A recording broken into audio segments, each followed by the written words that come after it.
সেদিন আরএসএস এর বক্তব্য ছিল আমরা হিন্দু রাষ্ট্র গঠন করতে চাই, এটাই আমাদের লক্ষ্য।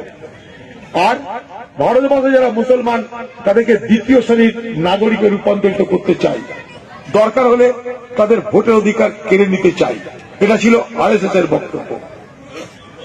সেদিন কংগ্রেসের বক্তব্য কি ছিল?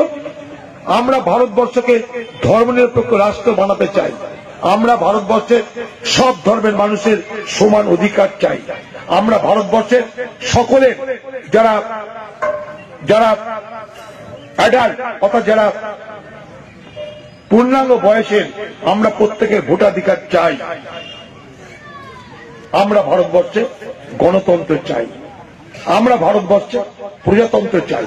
প্রজাতন্ত্র মানে মানুষের দ্বারা নির্বাচিত সরকার চাই, এই ছিল আমাদের বক্তব্য। আর আরএসএস এর বক্তব্য ছিল হিন্দু রাষ্ট্র চাই, মুসলমানদের দ্বিতীয় শ্রেণীর নাগরিক করতে চাই, প্রয়োজন হলে মুসলমানদের ভোটাধিকার কেড়ে নিতে চাই।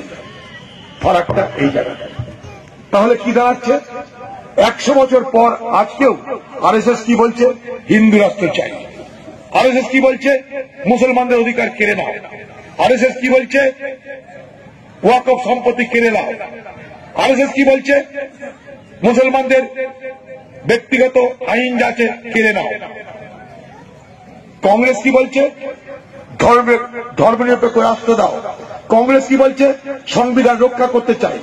কংগ্রেস কি বলছে? প্রত্যেক ধর্মকে রক্ষা করতে চাই। কংগ্রেস কি বলছে? সকলের সমান অধিকার চাই।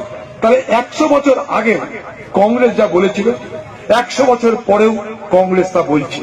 100 বছর আগে কংগ্রেসের এই লড়াই কার বিরুদ্ধে ছিল? আরএসএস এর বিরুদ্ধে। 100 বছর পরেও কংগ্রেসের এই লড়াই কার বিরুদ্ধে? আরএসএস এর বিরুদ্ধে।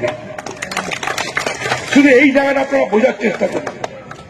আমরা কংগ্রেস করি, আমাদের সঙ্গে আরএসএস এর লড়াইটা কি জানেন? আদর্শগত লড়াই, নির্বাচনী লড়াই নয়। ওটা তো আছেই। আরএসএস সরাসরি নির্বাচনে অংশগ্রহণ করে না, তারা সামনে রেখেছে বিজেপিকে।